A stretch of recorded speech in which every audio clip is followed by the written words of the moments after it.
How I passed the Praxis Economics 5911 on my first try preparation quiz. Question 1.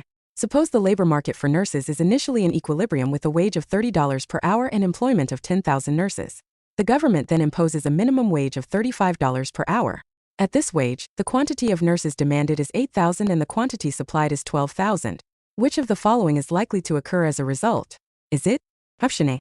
A shortage of 4,000 nurses, requiring non-wage rationing. B. A surplus of 4,000 nurses, leading to unemployment. C. No effect because the minimum wage is below the equilibrium wage. Or D. An increase in employment to 12,000 nurses as more people enter the profession.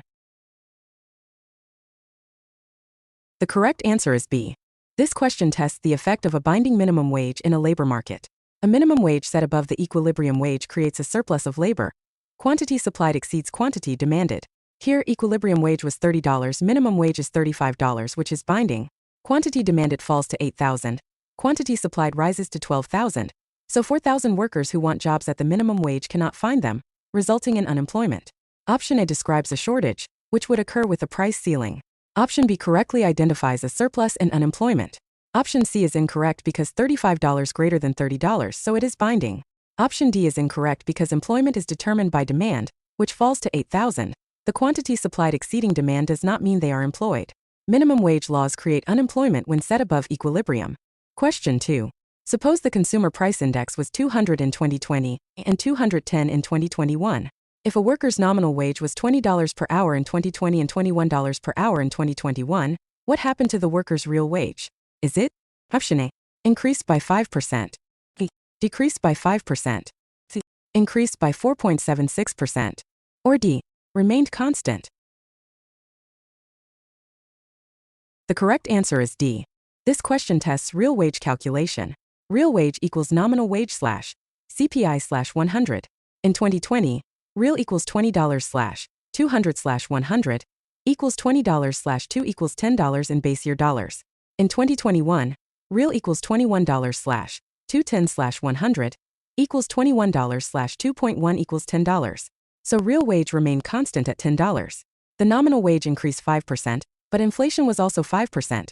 CPI increased from 200 to 210, a 5% increase, so purchasing power unchanged. Option D correctly states remained constant. Option A would be if inflation were lower. Option B if inflation higher. Option C is the exact percentage change in CPI.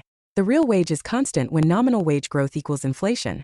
Remember, we can take your Praxis 5911 exam for you remotely and undetected with 150 score guaranteed. Message us via the number in the bio. Question 3. Consider two countries, country A and country B. Country A can produce 10 cars or 5 computers with the same resources. Country B can produce 8 cars or 4 computers with the same resources. Which of the following statements about absolute and comparative advantage is true? Is it? Option A. Country A has an absolute advantage in both goods, but neither country has a comparative advantage because the opportunity costs are equal. B. Country A has an absolute advantage in both goods, and country A has a comparative advantage in cars while country B has a comparative advantage in computers. C. Country B has an absolute advantage in both goods, and country B has a comparative advantage in cars while country A has a comparative advantage in computers. Or D. Country A has an absolute advantage in both goods, and country A has a comparative advantage in computers while country B has a comparative advantage in cars. The correct answer is D. This question tests the distinction between absolute and comparative advantage.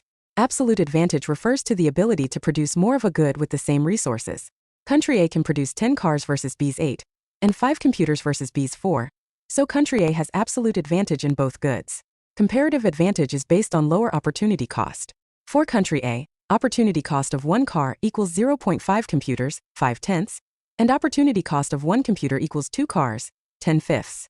For country B, opportunity cost of 1 car equals 0.5 computers, 4/8, and opportunity cost of 1 computer equals 2 cars, 8/4.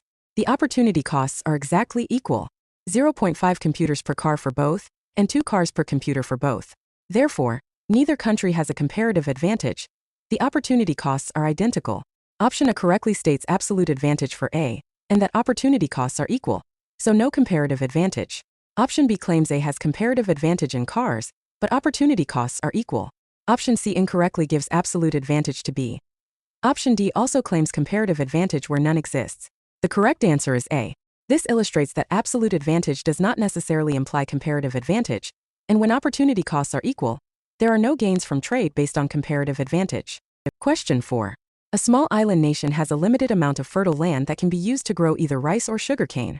The nation's farmers can produce a maximum of 100,000 tons of rice if they devote all land to rice, or a maximum of 50,000 tons of sugarcane if they devote all land to sugarcane. They can also produce combinations of both crops. Currently, the nation produces 60,000 tons of rice and 20,000 tons of sugarcane. A new trade agreement allows the nation to trade with a neighboring country that can produce sugarcane at a lower opportunity cost. Which of the following statements best describes the economic concept illustrated by this scenario and the potential benefit of trade? Is it? Option A. The nation is operating inside its production possibilities frontier, and trade will allow it to consume outside its production possibilities frontier by specializing in the good for which it has a comparative advantage. B. The nation is operating at a point beyond its production possibilities frontier, and trade will allow it to return to an efficient allocation of resources. C. The nation has an absolute advantage in both goods, and trade will allow it to produce more of both goods simultaneously without any specialization. Or D. The nation should produce equal amounts of both crops to diversify its economy, and trade will help stabilize prices in both markets. The correct answer is A. This scenario illustrates the production possibilities frontier and the gains from trade based on comparative advantage.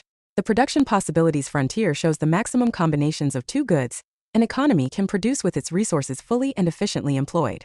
The current production of 60,000 rice and 20,000 sugarcane represents a point inside the PPF if the maximum combinations include higher output.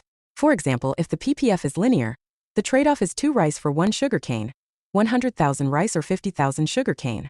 Producing 60,000 rice uses resources that could have produced 30,000 sugarcane, so the maximum sugarcane at that rice level would be 20,000, 50,000 total capacity minus 30,000 sacrificed.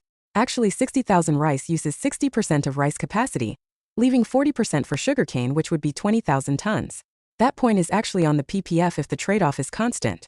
Let's calculate. Slope equals 2 rice per 1 sugarcane. Starting at 100,000 rice, 0 sugarcane. To get 20,000 sugarcane, must give up 40,000 rice, to a 20,000, leaving 60,000 rice. So 60,000 rice and 20,000 sugarcane is on the PPF, not inside. The question says currently produces 60,000 rice and 20,000 sugarcane, which is exactly on the line. But trade still allows gains from specialization. If the neighboring country has lower opportunity cost in sugarcane, the nation should specialize in rice, its comparative advantage, and trade for sugarcane, allowing consumption beyond its own PPF. Option A correctly states that trade allows consumption outside the PPF through specialization based on comparative advantage. Option B is incorrect because the point is on the PPF. Option C misapplies absolute advantage. Option D is about diversification, not comparative advantage. The key economic concept is that trade based on comparative advantage allows countries to consume beyond their production possibilities. Question 5. A country's nominal GDP increased from $1 trillion to $1.1 trillion over 1 year. During the same period, the GDP deflator increased from 100 to 105. What was the approximate real GDP growth rate? Is it? Option A, 10%, B, 5%, C, 4.8%, or D, 15%. The correct answer is C. This question requires using the relationship between nominal GDP, real GDP, and the GDP deflator. The GDP deflator is nominal GDP slash real GDP, a 100. Real GDP nominal GDP, u deflator 10 For year 1, real GDP equals $1 trillion slash 100 slash 100 equals $1 trillion. For year 2, nominal equals $1.1 trillion, deflator equals 105, so real equals $1.10 slash 1.05 equals $1.0476 trillion. Growth rate equals open parenthesis 1.0476 minus 1 close parenthesis divided by 1a. 100% equals 4.76%, approximately 4.8%. Alternatively, the percentage change in nominal GDP, 10%, minus the percentage change in the deflator, 5%, gives an approximate real growth of 5%, but this is an approximation. The exact calculation is 1.1 slash 1.051 equals 4.76%. Option A is nominal growth. Option B is the inflation rate. Option C is the correct real growth. Option D is sum. Understanding the difference between nominal and real variables is fundamental in macroeconomics. How many did you score out of 5? Let us know in the comments below. Also, tell us which exam we should cover next. If you found this video helpful, please like, share, and subscribe for more.